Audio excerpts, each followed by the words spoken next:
So, just simple things like making sure you're getting enough exercise, endorphins. Okay. Get all the endorphins. Chase the high of life. Don't chase the bad high, just the good high that life provides you on the daily. Got it. There you go.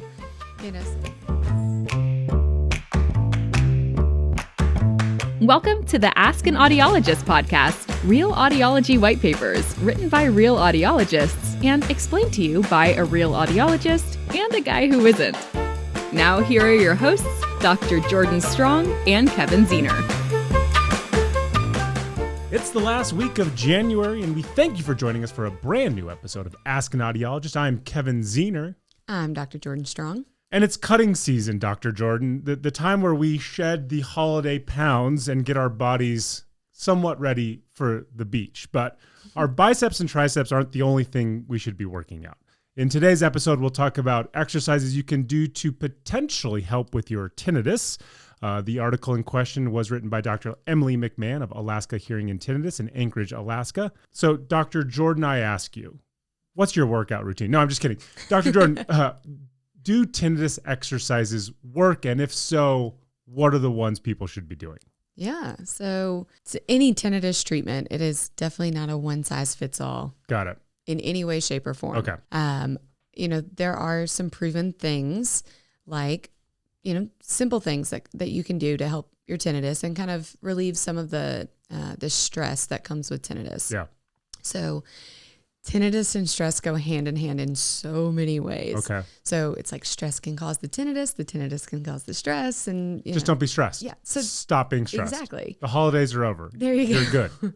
So, just simple things like making sure you're getting enough exercise, endorphins. Okay. Get all the endorphins. Chase the high of life. Don't chase the bad high, just the good high that life provides you on the daily. Got it. There you go. So some of those things, just simple things, meditation, exercise, those are simple things that we can do in our day-to-day to help treat your tinnitus. I heard, and by I heard, I'm definitely positive it was said on this podcast at some point, but like tinnitus can get worse if it's too quiet, right? Yeah. Like if you find yourself somewhat isolated, and not like necessarily in a meditation instance, but like if you're in bed, lying there, no white noise, somehow that can trigger your tinnitus too. Yeah, so in a roundabout way, yes, it seems louder in that moment. So it's not that it's actually louder or that it just started up. Yeah. It's that now it's quiet, you're calming down for the day, you haven't been busy and active. Whenever there's other sounds that are going on in your environment, then you're not going to notice your tinnitus as much versus when you're trying to calm down, like for a bed. So in that moment, like using sleep as the reference point, does having, now I guess you're going to tell me, depends on who the patient is, does having white noise or ambient noise help or hurt more often than not? Oh, it can definitely help. Okay. I definitely recommend all of our tinnitus patients, I tell them, honestly, try not to be in quiet. Got it. Try to have some type of background noise that your brain can focus on rather than only having the tinnitus to focus on. Sure. Give your brain some other type of stimulation. So when we think about exercises, clearly there's, we're not lifting weights and we're not doing squats with our tinnitus, but what are some things people should do daily or weekly or monthly that could help tamp down that ringing sensation? Yeah. So, as far as just like pure exercise, just walking, doing some yoga, that type of thing, being mindful. Got it. Is really, really important. And it kind of ties back into, oftentimes we tell our patients who have tinnitus to go see a cognitive behavioral therapist. And it's kind of the same way in that we're trying to get you to habituate to your tinnitus. Sure. There's really no cure-all for tinnitus. So if we can find all of these little avenues to kind of tamp that down, like you said, exercise, therapy, sometimes it comes with a device, meaning like a hearing aid. Sometimes a hearing aid will help. We have masking devices that are in a hearing aid. Doesn't necessarily in the definition of mask, it's not going to just make your tinnitus like go away, but it is kind of giving you that white noise sensation of you have some other type of stimulation. Of course, there's linear treatment devices now. We've talked about that. So there's several different ways of, different treatment options, and it's definitely not a one size fits all. one of the things that we do not want to insist is that there are medications that help. Right. And again, this is a case-by-case basis. And some people have seen improvements with medication. Sure. Other people have seen nothing. But here are some kind of over-the-counter holistic herbal remedies that may theoretically, depending on who you are and your unique form of tinnitus, Sure. could help. Did I properly back Sure. us Yeah, away that's from good. a corner? Okay. That's good. So like ginkgo biloba, which is the most fun thing to say. Like I wish this was a ginkgo biloba podcast. That's fun. That is a fun word. Because it has like antioxidants and anti-inflammatory Sure. stuff in it. So theoretically, ginkgo biloba. Sure. Zinc, magnesium. What is L-theanine? Yes, it's an amino acid found in green tea, and it may There help you reduce go. stress and anxiety.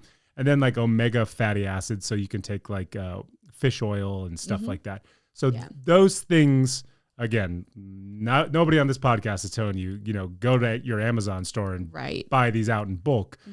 Try them, Right. maybe see if they work, but don't try them because I told you to try them. Try them because there's an impetus inside you to see maybe if they help. Sure. Yeah. I mean, all of those things go back to general health and mental health, not just the physical part, but the mental health part. All of those things get back to like the anxiety that you may have. Yeah. So many of our tinnitus patients have a lot of anxiety, whether that be just general, anxiety from work, health anxiety. I mean, there's so much that comes with that, and kind of tamping that down will help with your tinnitus just in general. That is so important. If I'm somebody who has tinnitus and I look at you and I say, okay, but what if I don't do any of this? What is the best case scenario by not doing anything? And then what's the worst case scenario by not doing anything? I mean, it's how much can you live with your tinnitus? So many of our patients, they've already habituated to it. They're like, oh yeah, I've had tinnitus for 15 years and it's there, but I don't really pay attention to it. So a lot of people just habituate to it on their own before they ever even seek treatment. But if you're the type of person where you're like, I'm struggling, this is really affecting my life, then yes, get in with your audiologist, go see someone so that we can find the correct treatment for you. Yeah. Yeah. Have you had patients in your experience who have had tinnitus where then it has just not magically, but through time and attention, I don't want to say disappear, I don't want to say go away, but allowed them to no longer struggle with it in the way that they have? Yeah, absolutely. We see patients all the time that once they get that correct treatment, and it's normally a combination of a few things, that once we kind of get that narrowed down for that person, absolutely, they'll come back in, and we measure that through questionnaires. Oh, cool. So we have them do it pre-treatment, sometimes during treatment and post-treatment. And we can look at that and see what's working, what's not, how do we need to tweak it. And then, say it's 3 months from now, we do that questionnaire again. Yeah. What happens is a lot of those patients, it happens so gradually in their day, they may not even notice that it's getting better. Yeah. And then all of a sudden we do that questionnaire again and they're like, oh, wow, my score's a lot better than what it was when I first started. It reminds me of that scene in Swingers where he's broken up with his girlfriend and all he can think about is his girlfriend. And his buddy's telling him, this is how it goes. All you do is think about her for months and months and months. And then you realize you haven't thought about her for an hour, but then that triggers you thinking about her. So then you think about her forever. And then there's just one whole day where all of a sudden you lived an entire life without thinking about her.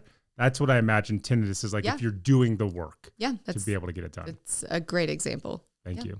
There you go. Thank you very much to Vince Vaughn for that tip in for the Swingers. So now that you know that you can get jacked arms and ears, please be sure to visit askanaudiologist.com for all your ear care inquiries. An excellent job as always, Dr. Jordan. You're welcome. We'll see you guys next week.